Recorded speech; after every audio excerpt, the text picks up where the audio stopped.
তোমরা কি জানো আজ আমার জন্মতিথি, তবে এই বছর আমি সেটা পালন করছি না। বিলক্ষণ মহারাজ, এই কৃষ্ণপক্ষে আপনি জন্মেছিলেন, আর এই তিথিতে জন্ম নিলে সে রাজা হবেই।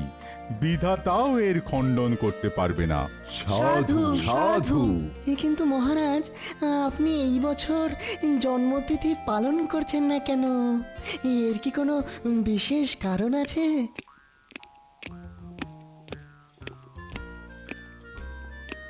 মহারাজ অনুমতি দিলে বসতে পারি, আর দেরি করার জন্য মার্জনা চাইছি। এ মার্জনা তো আমি করেই দিই গোপাল।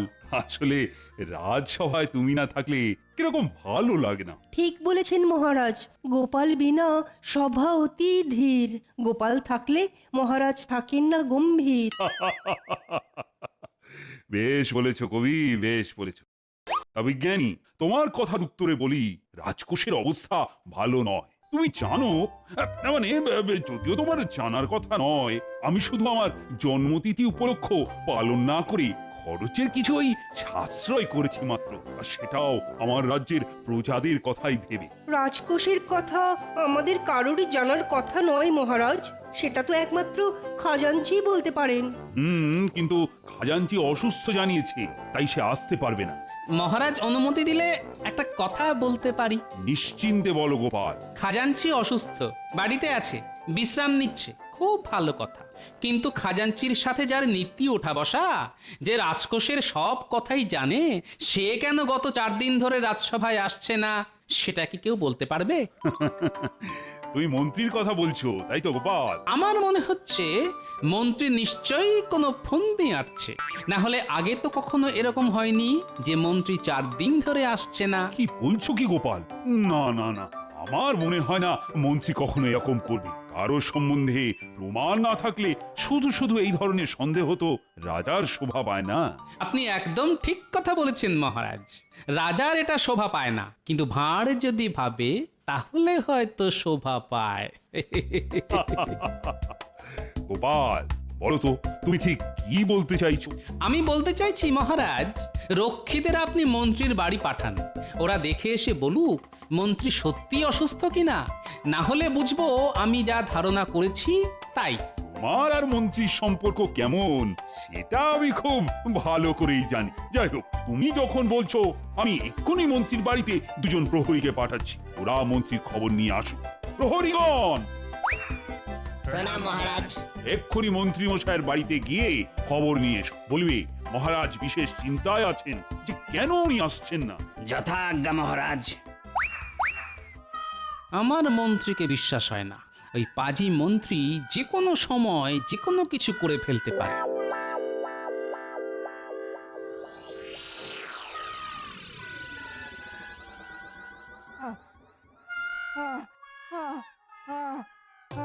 ওরে বাবারে, ওরে ওরে বাবারে, কি যন্ত্রণা!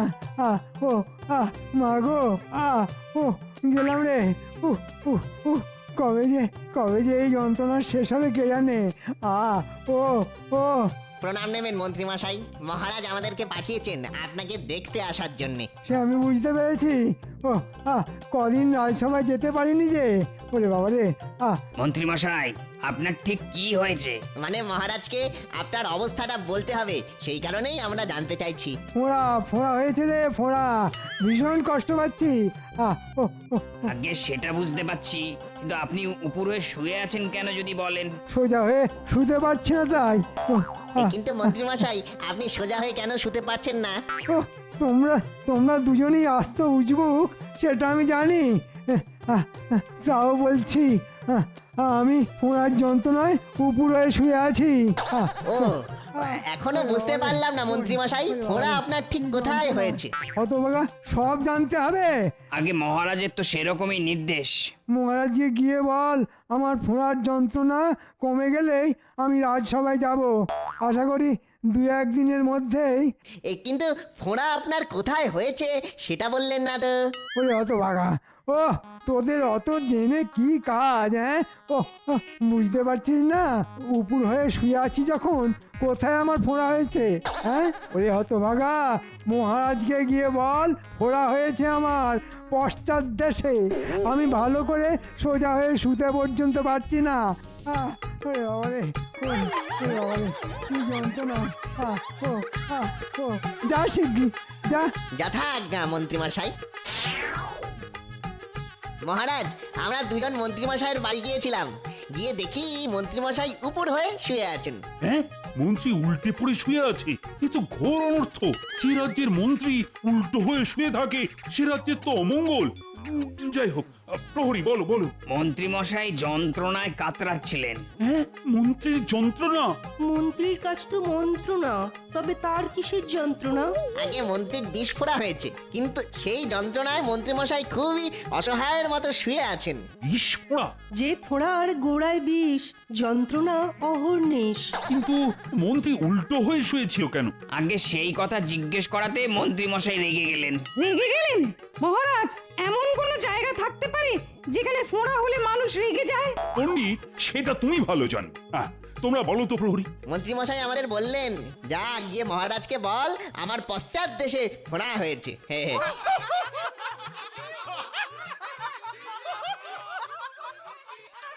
ঠিক আছে প্রহরী, ঠিক আছে, তোমরা এখন আসতে পারো। যথা আজ্ঞা মহারাজ।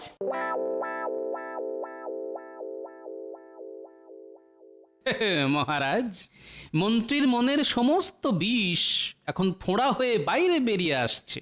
কোপা, এখন এসব কথা বলার সময় নয়। আমাদের এক্ষুনি সবার মন্ত্রীকে দেখতে যাওয়া দরকার। রাজবৈদ্য এখন বিদেশে, তাহলে মন্ত্রীর চিকিৎসা কে করবে? আগে দেখি মন্ত্রীর কি অবস্থা, তারপর বৈদ্যর ব্যাপারে ভাবা যাবে। এখন চলো চলো তো সবাই।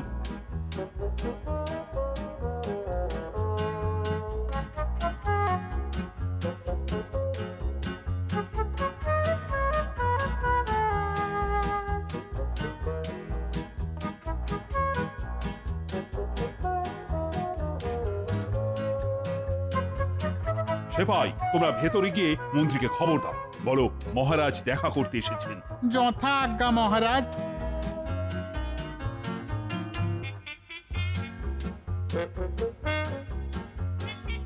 আপনারা? মার্জনা করবেন, কিন্তু মহারাজের নির্দেশে আমরা এসেছি। বাইরে মহারাজ অপেক্ষা করছেন, তিনি মন্ত্রী মশাইকে তো দেখতে এসেছেন। তাই আমি এক্ষুনি মহারাজকে অভ্যর্থনা করে ভেতরে নিয়ে আসছি। না গিন্নি, তোমাকে যেতে হবে না, মহারাজ নিজে এসেছেন আমাকে দেখতে। আমি আমি নিজেই যাচ্ছি তাকে নিয়ে আসতে। কিন্তু তুমি কি পারবে? হ্যাঁ হ্যাঁ, নিশ্চয়ই পারবো। সেপাইরা, তোমরা গিয়ে মহারাজকে বলো আমি এক্ষুনি আসছি। গিন্নি, আমাকে আলগা করে একটু একটু সোজা করে দাও তো, সোজা করে দাও। দেখি। বাবারে, কি যন্ত্রণা, কি যন্ত্রণা। একভাবে শুয়েছিলাম তাতে এরকম, কিন্তু এখন দাঁড়াতে ঘোড়ার ব্যথার সাথে পা দুটো ঝিমঝিম করছে। থাক তাহলে, তোমাকে যেতে হবে না, ওদিকে মহারাজ অপেক্ষা করছেন। না না, আমি আমি পারবো, চিন্তা করো না, চিন্তা করো না।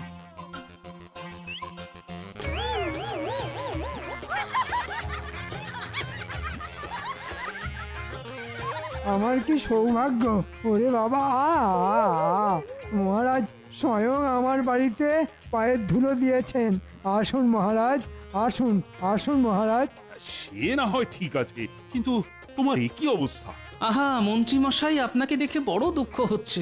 কিন্তু আমি দেখছি ফোঁড়ার কল্যাণে আপনি বেশ নাচতেও শিখে গেছেন। হায়, এটা আমি বুঝেছি স্পষ্ট। মন্ত্রীমশাইয়ের আজ বড় কষ্ট। ঠিক আছে ঠিক আছে, কিন্তু এখন বেশি কথা না বলাই ভালো। সত্যি মন্ত্রী, তোমাকে দেখে না আমার কষ্টই হচ্ছে। কিন্তু সমস্যা হলো রাজবৈদ্য তো এখন রাজ্যের বাইরে। হ্যাঁ, তিনি থাকলে কোনো সমস্যা ছিল না। রাজ্যতে কি বলতে পারবেন আমায় আর কতদিন এই যন্ত্রণা বয়ে বেড়াতে হবে? ফোঁড়ার যন্ত্রণা কবে কমবে এ তো আর গণনা করে বলা যায় না। তবে গণনায় দেখেছি আপনার শনি খারাপ। আজই তো শনিবার, বিষে বিষে বিষক্ষয় করতে হবে। ও গোপাল, তুই এক্ষুনি হাকিমকে খবর দাও। হাকিম এসে মন্ত্রীর ফোঁড়াটা কেটে দেবে। হ্যাঁ ওরে বাবা রে, মরে যাব রে, মরে যাব। এছাড়া আর তো কোনো উপায় নেই যে মন্ত্রী।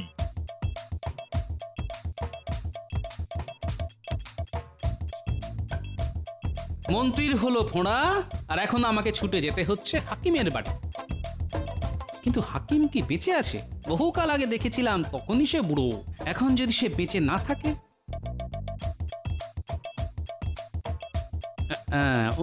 ওটাই মনে হচ্ছে হাকিমের বাড়ি। হাকিম সাহেব, হাকিম সাহেব বাড়ি আছেন? বলি, ও হাকিম সাহেব, বেঁচে আছেন? কে? কেমন আছেন হাকিম সাহেব? কে তুমি? চিনতে পারলাম না তো। আমি গোপাল, গোপাল ভাঁড়, মহারাজের বেতন করা ভাঁড়। গোশাল? গোশালা যেতে চাও, এখানে এসেছো কেন বাপু? সর্বনাশ, এই যে দেখছি কানে কিছুই শোনে না। ফোঁড়া কাটতে হবে। কি কি গোড়াতে, কি গোড়াতে কি হবে? ফোঁড়া, ফোঁড়া কাটতে হবে। ও, গোশালায় ফোঁড়া কাটতে হবে? কোন গরুর কি হলো বাবা? আপনি এখন চলুন, পারবেন তো? না না, মারবো না। ফোঁড়া আমি কত কেটেছি এককালে, ঘ্যাচ ঘ্যাচ করে কেটেছি। তুমি দাঁড়াও, আমি কাঁচি নিয়েই আসছি। পাপা কতদিন পরে ফোঁড়া কাটবো, গরুর ব্যাপার।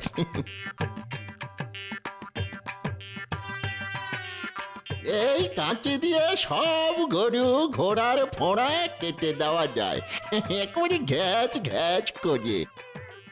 এই বাড়িতে তোমার গরু আছে? গরু না, মানুষ, মানুষের ফোঁড়া। যার খুশি ফোঁড়া হোক, ফোঁড়া দেখলেই আমি কেটে দেব।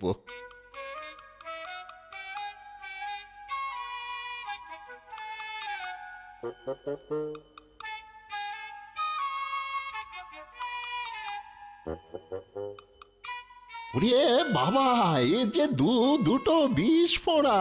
আমি একটা আগে কাটি, চিন্তা নেই, কাঁচি দিয়ে কচ কচ করে কেটে দেব। ওরে বাবা রে, ও হাকিম সাহেব, একটু আস্তে করে কাটবেন। হ্যাঁ হ্যাঁ।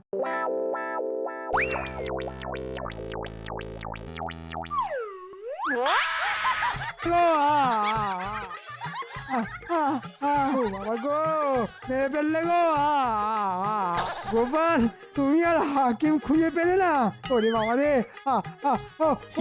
এই যে ফোঁড়া একেবারে ফালা ফালা করে দিয়েছি। না না, দূর হও এখান থেকে, দূর হও। এই যন্ত্রণা আমি আর সহ্য করতে পারবো না। ওরে বাবা রে, এই যাবে কিনা বলছি, যাবে কিনা বলছি, যাবে কিনা? না গেলে কিন্তু সেরেছে। এই যে মনে হচ্ছে হাকিমকে গলা টিপে মেরে দেবে। হাকিম সাহেব, চলুন। মা গো, ও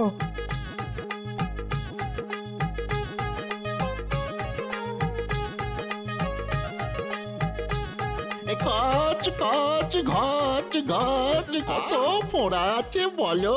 সব কেটে দেব, আমি ফোঁড়া কাটার ওস্তাদ।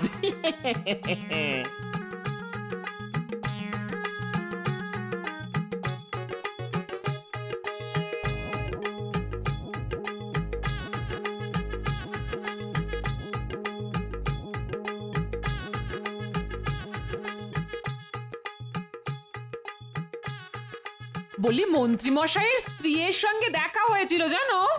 তাই নাকি? আমাকে বললো মন্ত্রী মশাই নাকি খুব ভয় পাচ্ছে জানো। ওই তুমি হাকিমকে নিয়ে আবার ওনার আরেকটা ফোঁটা কাটাতে যাবে। কাটাতে দিলে তো বাবা, একটা কাটতেই ওনার যা চোট।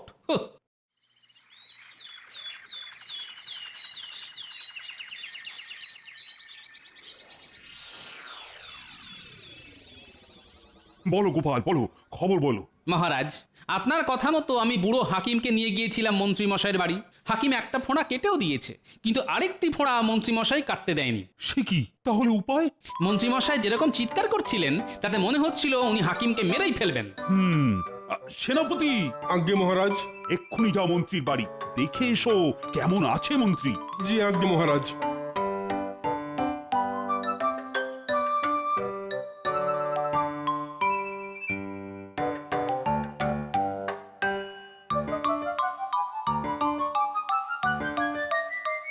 দেখেছো গিন্নি কটা দিন রাজসভায় না গেলে সবাই কিরকম চোখে অন্ধকার দেখে। আমাকে ছাড়া যে মহারাজের কোনো গতি নেই সেটা আমি জানি। কিন্তু মন্ত্রীমশাই, মহারাজকে আমি কি বলবো? কি আর বলবে, আমার একটা ফোঁড়া কেটে দিয়েছে, আর একটা ফোঁড়া কাটার দরকার নেই। আমি কাল রাজসভায় যাব, একটা ফোঁড়া নিয়েই যেতে পারবো। যথা আজ্ঞা মন্ত্রীমশাই, আমি মহারাজকে এক্ষুনি সেই সংবাদই জানাচ্ছি। সব ওই শয়তান গোপালের জন্যে। ওই ইচ্ছে করে একটা বুড়ো হাকিমকে এনেছে, বেটা কানে শোনে না। আমি যন্ত্রণায় চিৎকার করলেও খালি বলে চলেছে কচকচ ঘচ ঘচ। আমি ওই গোপালকে ছাড়বো না। তুমি যাও গিন্নি, বটতলার পাশে দেখবে বটা আর ঘটাকে, ওদের আমার চাই চাই। মন্ত্রী তোমাকে এই কথা বললো সেনাপতি? হ্যাঁ মহারাজ, মন্ত্রীমশাই কষ্ট করে হলেও কাল রাজসভায় আসবেন বলেছেন। বাহ বাহ বাহ, এ তো খুব ভালো খবর। বাহ বাহ বাহ, একটা ফোঁড়া কাটতেই মন্ত্রী অনেক সুস্থ হয়ে গেছে। বাহ বাহ। কিন্তু মহারাজ, আমাদের মন্ত্রীমশাইয়ের জন্য ভালো বসার ব্যবস্থা করতে হবে। রাজসভা চলাকালীন মন্ত্রীমশাই অতক্ষণ দাঁড়িয়ে থাকতে পারবেন না। ঠিক বলেছ গোপাল, ঠিক। এক্ষুনি একটা ভালো বসার জায়গা করতে হবে মন্ত্রীর জন্য। জঙ্গলে যা, বাবলা গাছের কাঁটা তোল আর গোপালের সিংহাসনের গদিতে রেখে দে। গোপালের কথা ভেবেই হাসি পাচ্ছে। না এসে কাজটা মন দিয়ে কর। কিন্তু মন্ত্রী মশাই, আমরা রাজসভায় ঢুকবো কি করে? দুজনের দুটো কান আমার মুখের সামনে নিয়ে আয়, সব বলবো ফিস ফিস করে। দেওয়ালেরও কান আছে, হ্যাঁ।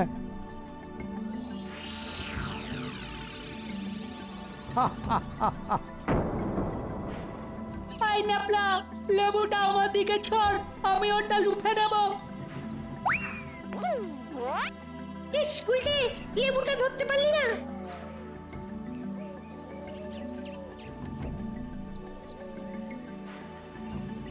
তুই এমন জোরে ছুড়লি আমি ভালো করে তো দেখতেই পেলাম না।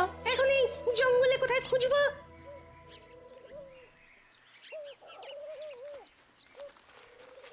এই লাপলা, একটা খচখচ শব্দ শুনতে পাচ্ছিস?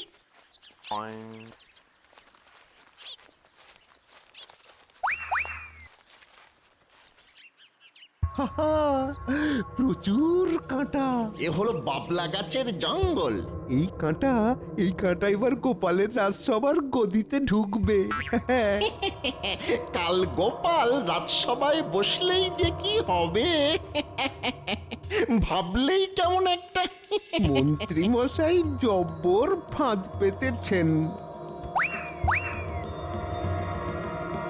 বলিস কি রে, রাজসভায় আমার বসার গদিতে বটা আর ঘটা বাবলা কাঁটা ঢুকিয়ে দিচ্ছে? হ্যাঁ গো দাদু, আমরা নিজের কানে শুনে এসেছি। ওরা আজই ঢুকবে, এটা মন্ত্রী মশাই ওদের করতে বলেছে। আজ রাতের অন্ধকারে ওরা এটা করবে। দাদু, তার আগে যদি আমরা সবাই মিলে গিয়ে ওদের ধরে ফেলি। সেটা করাই যায়, কিন্তু যে এটা ওদের করতে বলেছে তাকে কিছু করা যাবে না। তোরা চিন্তা করিস না, ওদের বাবলা কাটা আমার গদিতে বসাতে দে।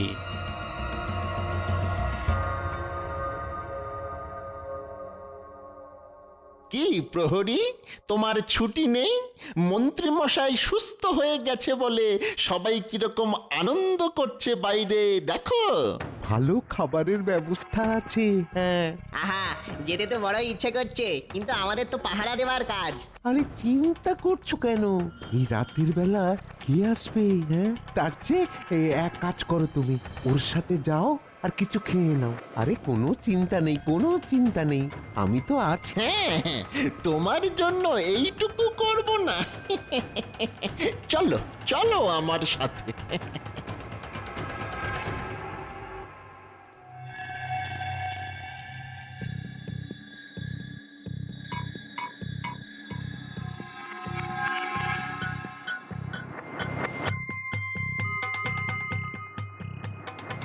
বাহ, এই যে মেঘ না চাইতেই জল, দরজাতে প্রহরীও নেই দেখছি।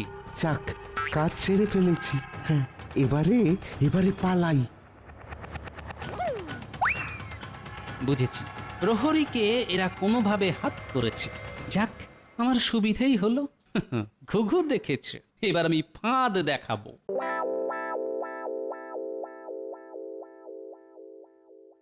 বাহ, মন্ত্রীর জন্য বেশ সুন্দর গদি, সুন্দর সিংহাসন। আমার